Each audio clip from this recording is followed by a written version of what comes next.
Rate law में जो coefficient ऊपर आया उसको क्या बोलते हैं हम लोग? Actual coefficient. एक्चुअल कोएफिशिएंट का जो सम होता है उसी को हम लोग क्या बोलते हैं? Order of reaction. The sum of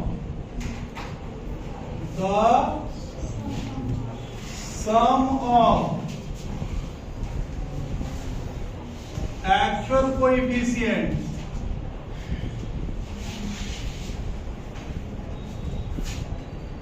present in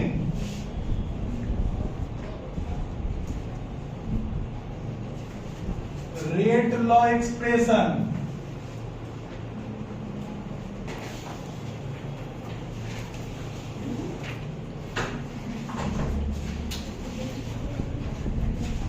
is known as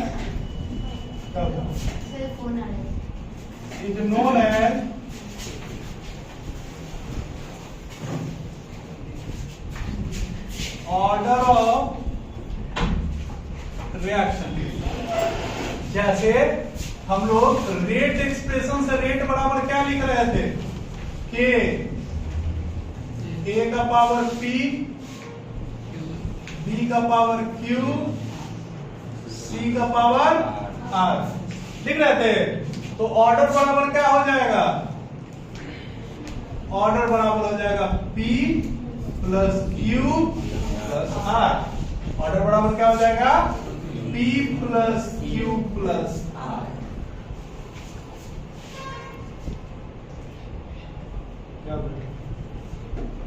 अब types of reactions.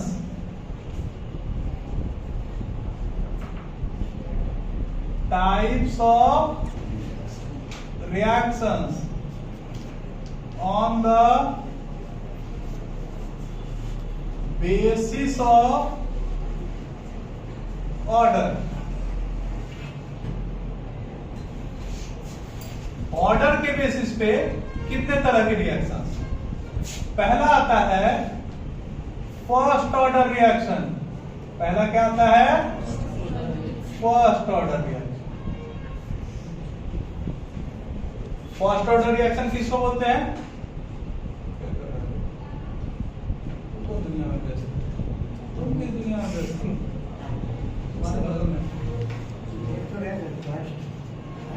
First order reaction.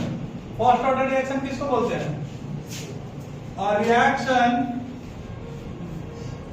whose rate depends upon concentration of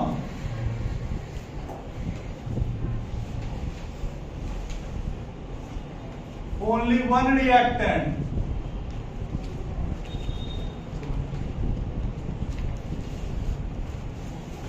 is known as first order reaction. एक ऐसा रिएक्शन जिसका रेट केवल एक reactant पे depend करता है, या केवल एक रिएक्टेंट के कंसंट्रेशन पे डिपेंड करता है, उसको हम लोग क्या बोलते हैं? First order reaction. आज इसलिए समझ में तुमको नहीं आ पा रहा उतना, तो वो दिन बोले थे ना क्लास कर लो, सुने नहीं तुम।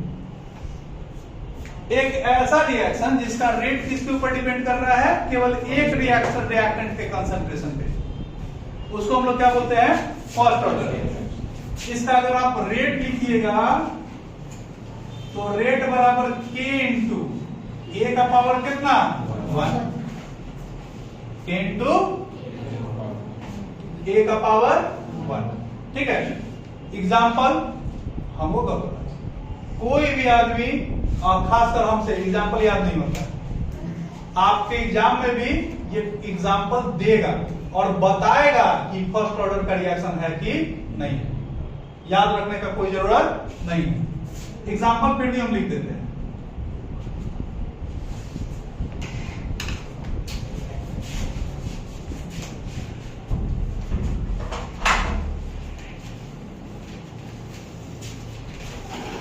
NH4NO2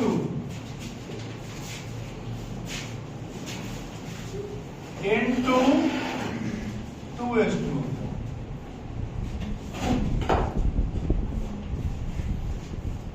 N2O5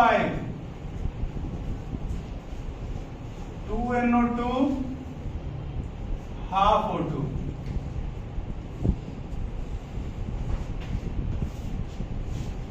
H2O2 H2O half O2। देखो अगर जेन्युइन रिएक्शन को बैलेंस करना हुआ तो ये 2Na आ जाएगा, क्या आ जाएगा 2N2O5 NO2O2। लेकिन अगर इसको प्रूफ ही करना है कि फर्स्ट ऑर्डर का रिएक्शन है तो क्या ही किया जा सकता है, इसको क्या बोलते हैं अमोनियम नाइट्राइट। क्या बोलते हैं ammonium nitrite. Use gun powder, इसको यूज किया जाता है गन पाउडर में। अब देखो इसका रेट लिखो तो पहले ही बता दो भाई, रिएक्शन बैलेंस है, 2 गो नाइट्रोजन 4 गो हाइड्रोजन 2 गो ऑक्सीजन, रेट बराबर के NH4 का पावर कितना,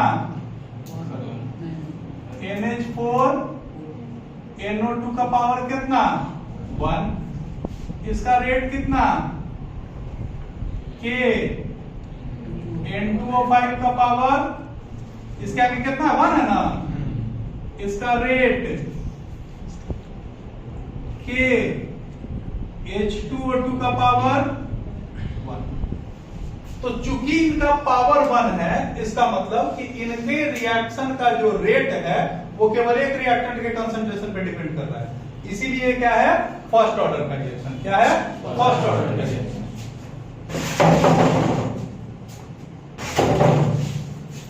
दूसरा ये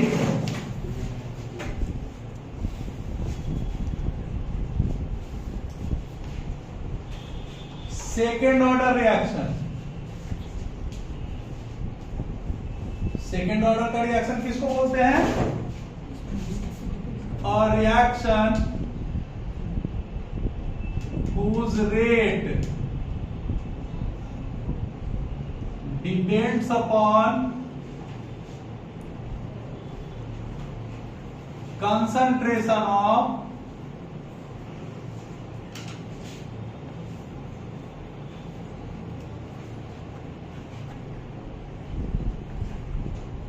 two same or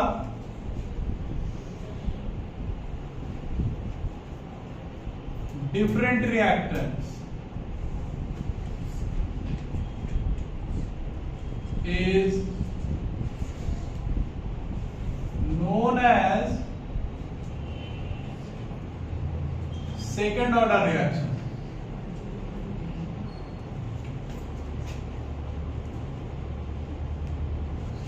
एक ऐसा रिएक्शन जिसमें रिएक्शन का रेट दो सेम रिएक्टेंट के ऊपर या दो अलग अलग रिएक्टेंट के ऊपर डिपेंड करता है।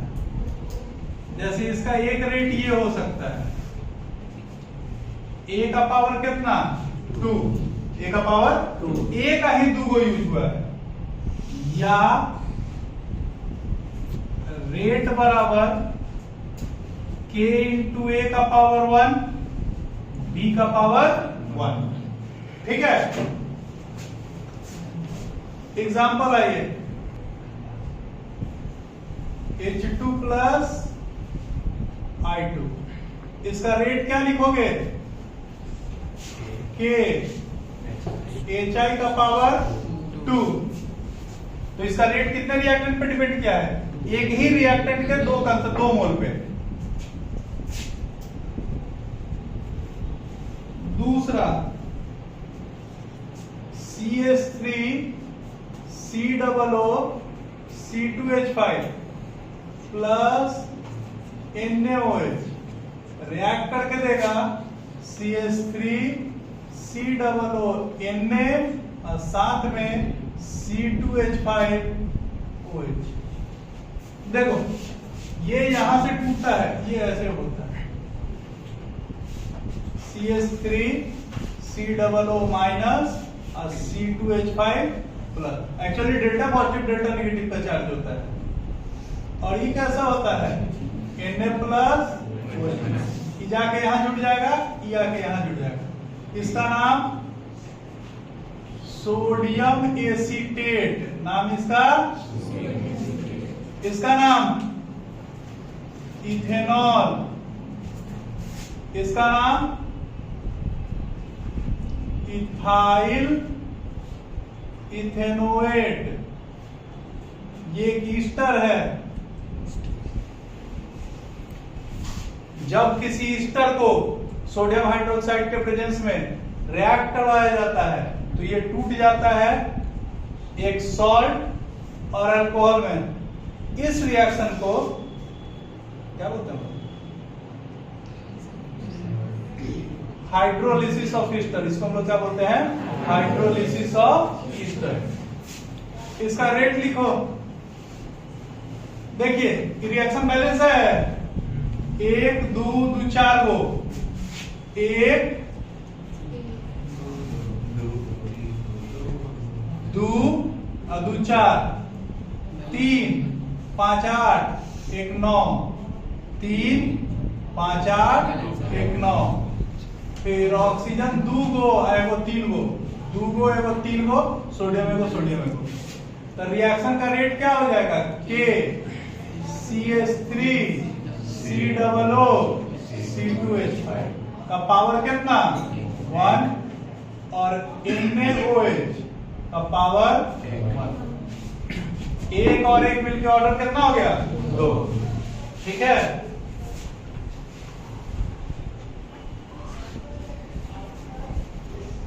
Third order reaction,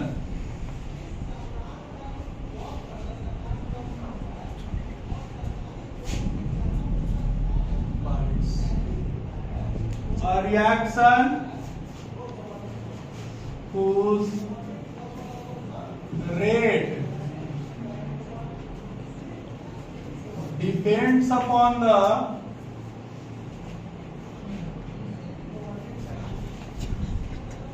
concentration of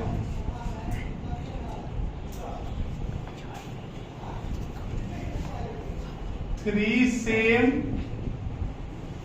or two different or three different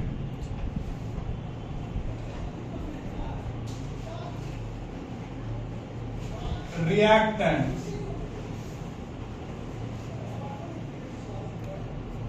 is known as third order reaction. जैसे अगर इसका रिएक्शन रेट लिखना होगा तो कैसे लिखोगे? रेट बराबर A का पावर 1, B का पावर 1, C का पावर 1, या रेट बराबर K A का पावर 1, B का पावर 2 नहीं हो सकता है, या रेट बराबर K, हाँ एक भी हो सकता है, A का पावर 2 B का पावर 1, उसका कोई इशू नहीं, वो दोनों एक ही चीज होगा। ठीक है। एग्जाम्पल देखिएगा,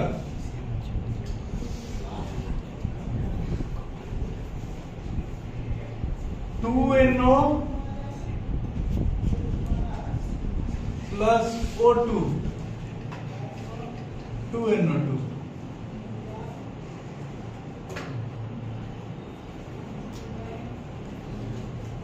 2FeCl3 plus SnCl2, FeCl4, FeCl2 plus SnCl4। FeCl3 मतलब फेरिक क्लोराइड और SnCl2 का मतलब स्टैनस क्लोराइड। स्टैन का मतलब स्टैनस टिन को बोलो ना।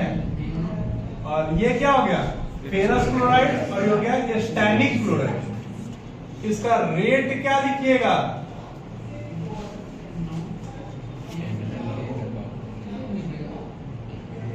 के NO का पावर 2 और O2 का पावर 1, और इसका रेट NaCl3 का पावर 2 और SnCl2 का पावर, इन दोनों केस में इसका ऑर्डर कितना हो गया? कितना हो गया? 3।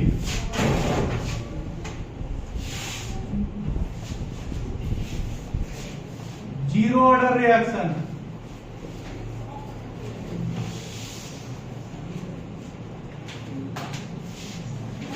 जीरो ऑर्डर रिएक्शन का मतलब कंसंट्रेशन पे डिपेंड नहीं करता है, फिर रिएक्शन होगा तो तो 1 हो गया। और रिएक्शन, इसको अच्छे से समझ लेना, और reaction whose rate depends upon concentration of whose rates is independent of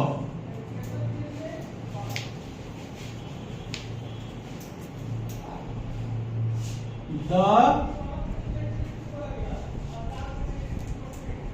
concentrations of reactants is known as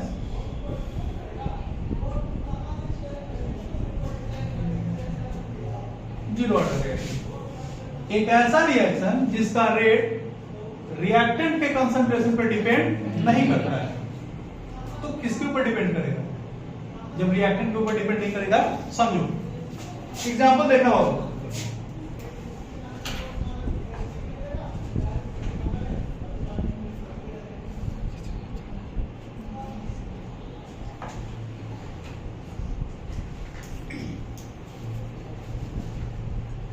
जितने भी हेट्रोजीनियस कैटालिसिस होते हैं, जितने भी हेट्रोजीनियस, अलग अलग, हेट्रोजीनियस का मतलब क्या होता है? अलग। कौन अलग है? Reactants and catalyst are of different physical states, different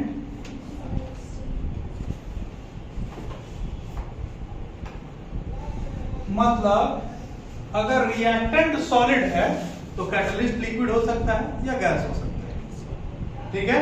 जब रिएक्टेंट और कैटलिस्ट का जो फिजिकल स्टेट है वो क्या होगा? अलग अलग। तो उस कंडीशन में जब कैटालिसिस होता है तो उसको हम लोग क्या बोलते हैं? Heterogeneous catalysis. एग्जांपल समझाते हैं, देखो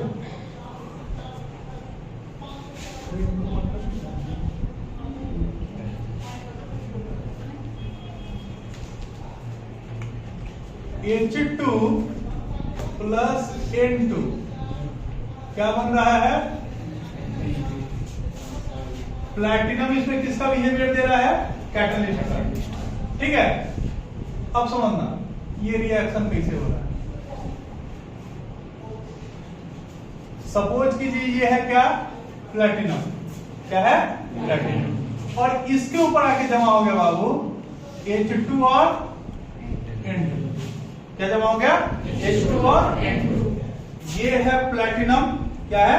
प्लैटिनम, जिस बेंच पे आप बैठे हुए हैं, और आप लोग क्या हो गए? H2 और N2। अगर और ज्यादा बचा, सपोज करो एक ही बेंच है, प्लैटिनम इतना ही है, और ये सारा जो रिएक्टेंट है ये अगर आके बगल में खड़ा हो जाए, उससे क्या हो जाएगा? तुम जगह हट छोड़ दोगे? क्या है? जगह उतना है, जगह क्या है? फिक्स है। कोई भी जो कैटलिस्ट होता है उसका सरफेस एरिया क्या होता है? फिक्स। उसके ऊपर नाइट्रोजन हाइड्रोजन जाके बैठ गया, ये फिक्स है कि कितना नाइट्रोजन बैठेगा और कितना हाइड्रोजन बैठेगा। नहीं, उस कंडीशन में क्या होगा कि अगर और ज्यादा भी अगर नाइट्रोजन हाइड्रोजन है तो उससे इसको कोई लेना देना नहीं है तब तक जब तक कि अमोनिया बन के निकल नहीं जाता। समझ रहा है? तो इसमें कंसंट्रेशन के ऊपर डिपेंड किया नहीं, ये किसके ऊपर डिपेंड किया? सरफेस एरिया पे। किसके सरफेस एरिया पे? जो कैटलिस्ट है उसके सरफेस एरिया पे। तो इसमें रिएक्टेंट के कंसंट्रेशन पे डिपेंड नहीं होता है, इसीलिए इसको हम लोग क्या बोलते हैं, जीरो ऑर्डर रिएक्शन। क्या बोलते हैं, जीरो ऑर्डर। समझ में आया?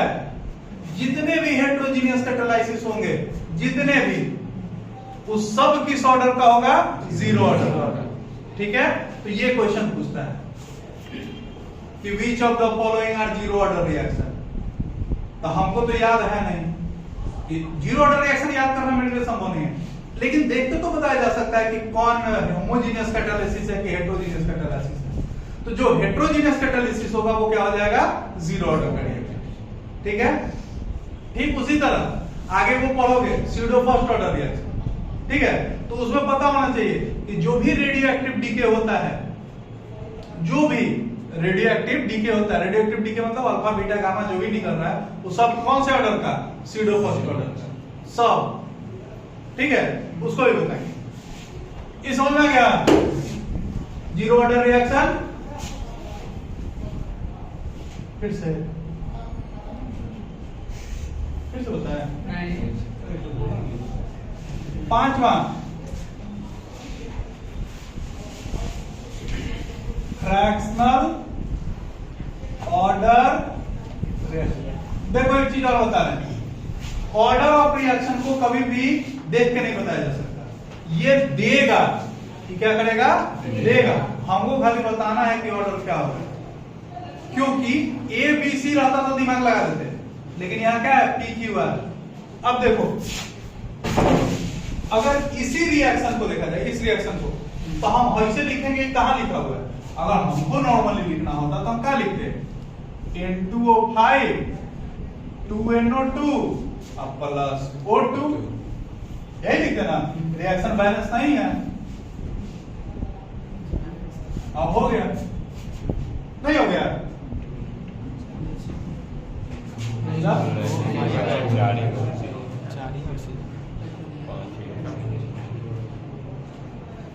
हाफ O2 था ना यार, तो कितना आ जाएगा, 4 गो हो जाएगा। अब बैलेंस हो गया। तो हम ऐसा नहीं लिखते, कहे कि हमको तो रिएक्शन इसी तरीके से बैलेंस करना सिखाया गया, लेकिन इसलिए हम नहीं लिख पा रहे हैं क्योंकि बोल दिया कि रिएक्शन का ये ऑर्डर है, ये रिएक्शन है, इसके बेसिस पे हम रेट लिख सकते हैं। तो रिएक्शन आपको देगा, आपको खाली क्या करना होगा, रेट लिखना होगा। और नहीं तो खाली रिएक्शन देख के बताना संभव नहीं है कि फर्स्ट ऑर्डर का है कि सेकंड ऑर्डर। हम तो खैर हम तो इतना पढ़े लिखे नहीं है, कोई होगा पढ़ा लिखा आदमी जो बता देता होगा, हमको नहीं आता है। फ्रैक्शनल ऑर्डर रिएक्शन, और reaction whose rate depends upon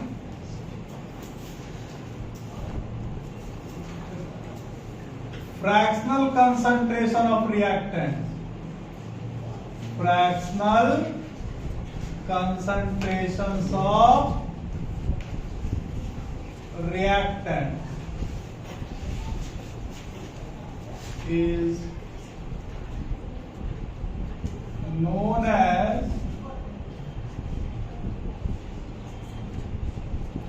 fractional order reaction।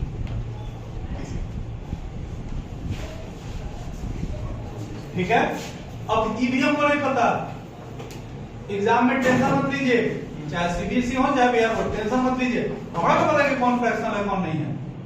ये एग्जाम्पल देगा, हमको खाली ऑर्डर बताना होगा। एग्जाम्पल देते हैं,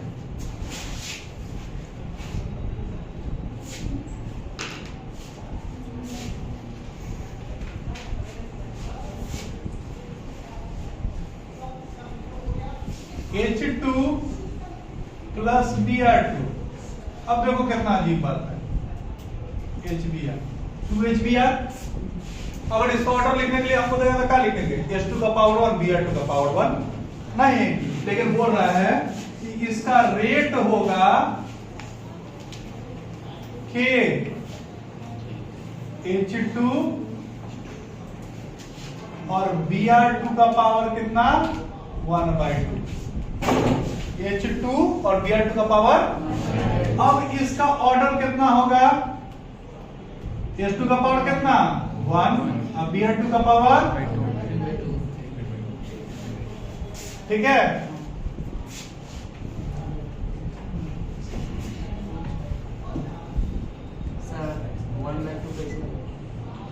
बोल तो रहे हैं कि हमको नहीं पता, ये दिया हुआ रहेगा, हमको क्या किसी को नहीं पता। COCl2 इसका अगर हम रेट लिखते तो क्या लिखते हैं? के CO का पावर कितना और Cl2 का पावर नहीं। अच्छा, इसका रेट वेरी क्यों कर रहा है? हम जो लिख रहे हैं उसे इसका रेट वेरी क्यों कर रहा है? क्योंकि हम लोग सोच रहे हैं कि रिएक्शन एक स्टेप में हो जाएगा, लेकिन ये रिएक्शन सिंगल स्टेप का नहीं है, ये मल्टी स्टेप रिएक्शन है।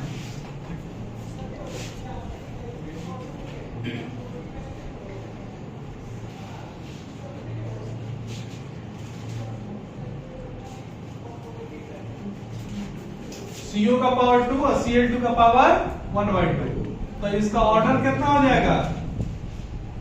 2 plus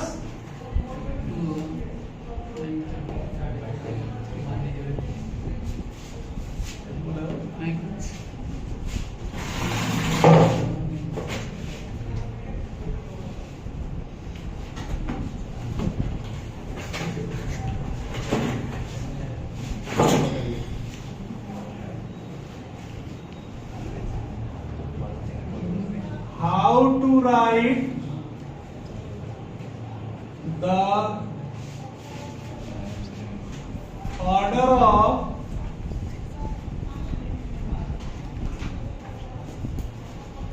multi-step reactions। Multi-step order reaction का ऑर्डर कैसे लिखते हैं? तो it is written, it is by the help of slowest step, है ना, slowest step of the reaction, क्या बोलते हैं इसको? known as rate determining step,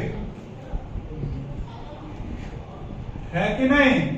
जब भी मल्टी स्टेप रिएक्शन का हम लोग ऑर्डर लिखते हैं तो वो किसके हेल्प से लिखा जाता है? स्लोएस्ट स्टेप से, और उसको हम लोग क्या बोलते हैं?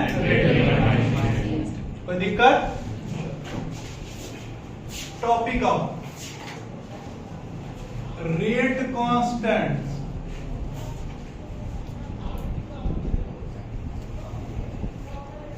फॉर कौन सा रिएक्शन?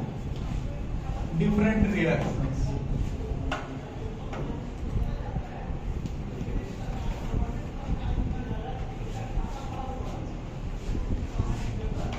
अलग अलग रिएक्शंस के लिए रेट कांस्टेंट का वैल्यू क्या होगा? क्या होगा?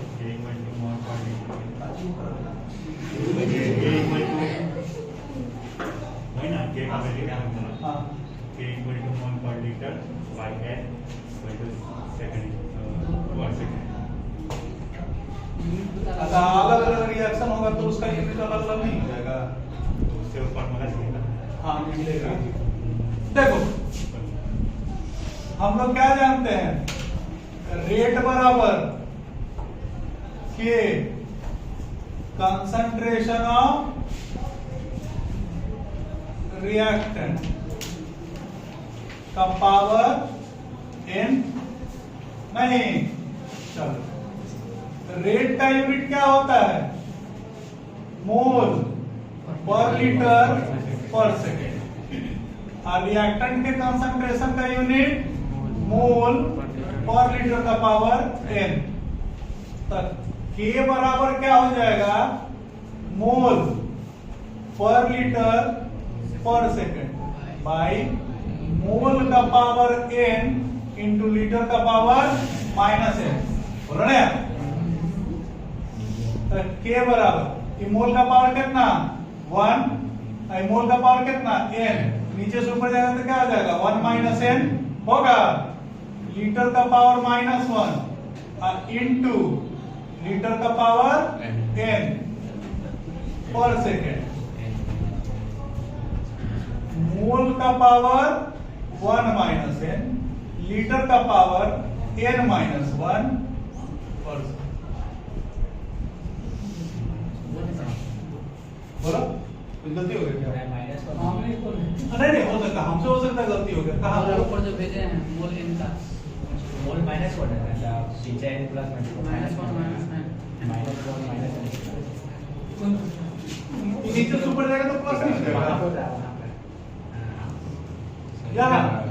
यहाँ पे मोल मोल वाला में देखिए ना, वन माइनस n लिखे है ना, हाँ। वही बोल रहे हैं माइनस वन बोला, माइनस होगा माइनस वन पहले से माइनस वन पहले से आया फिर ऊपर कहाँ है?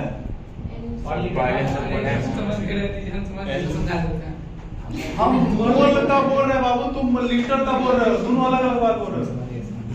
नहीं हो ऐसा थोड़ी गलती नहीं करता हूँ।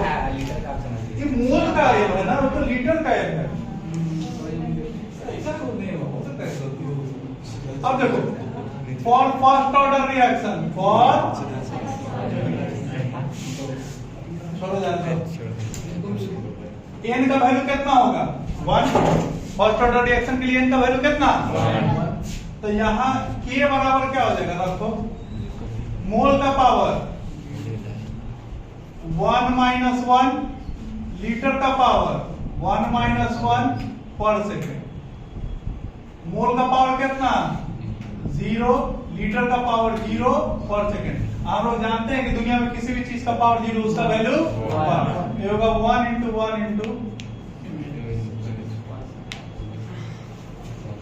ठीक है। एक चीज और बता देते हैं कि जो फर्स्ट ऑर्डर रिएक्शन होता है वो कंसंट्रेशन के ऊपर डिपेंड नहीं करता है। फर्स्ट ऑर्डर रिएक्शन का रेट कंसंट्रेशन के ऊपर डिपेंड नहीं है। दूसरा for second order reaction n बराबर 2, तो k बराबर मोल 2 माइनस 1 माइनस 2 लीटर 2 माइनस 1 पर सेकेंड। ये कितना हो जाएगा पर मोल लीटर पर सेकेंड होगा। इसी तरीके से अगर रख लोगे for gaseous reactions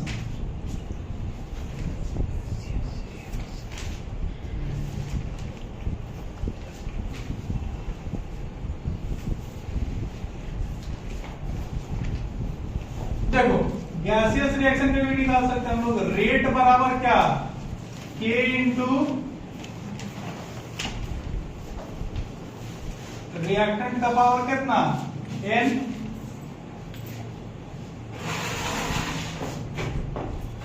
gaseous reaction का रेट क्या होगा बताओ, atm पर मिनट या पर सेकेंड नहीं, रिएक्टेंट का एटमॉस्फेयर या बार दोनों, ठीक है। तो k बराबर क्या हो जाएगा एटमॉस्फेयर पर सेकेंड अपॉन एटमॉस्फेयर का पावर कितना, एटमॉस्फेयर का पावर कितना n। तो k बराबर atm का पावर ऊपर 1 माइनस n पर second. For first order reaction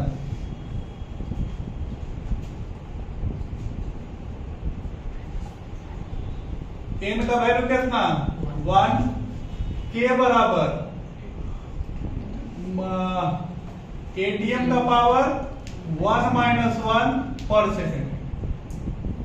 तो चाहे वो सॉलिड स्टेट में हो, नॉट सॉलिड स्टेट, चाहे वो गैसियस स्टेट में हो या लिक्विड स्टेट में हो या गैसियस स्टेट में हो, रिएक्शन का रेट किसके ऊपर डिपेंड नहीं करता है कंसंट्रेशन के ऊपर, है कि नहीं।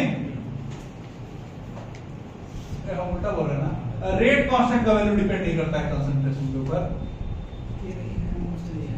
For second order reaction n का वैल्यू कितना 2, तो atm का पावर 1 माइनस 2 पर atm पर सेकेंड। कोई दिक्कत ठीक है, आज कितना ही है। और एक चीज और बता देता, आज इसलिए नहीं पढ़ा है क्योंकि अभी है समय है, लेकिन हम इसलिए अभी रोक दे रहे हैं क्योंकि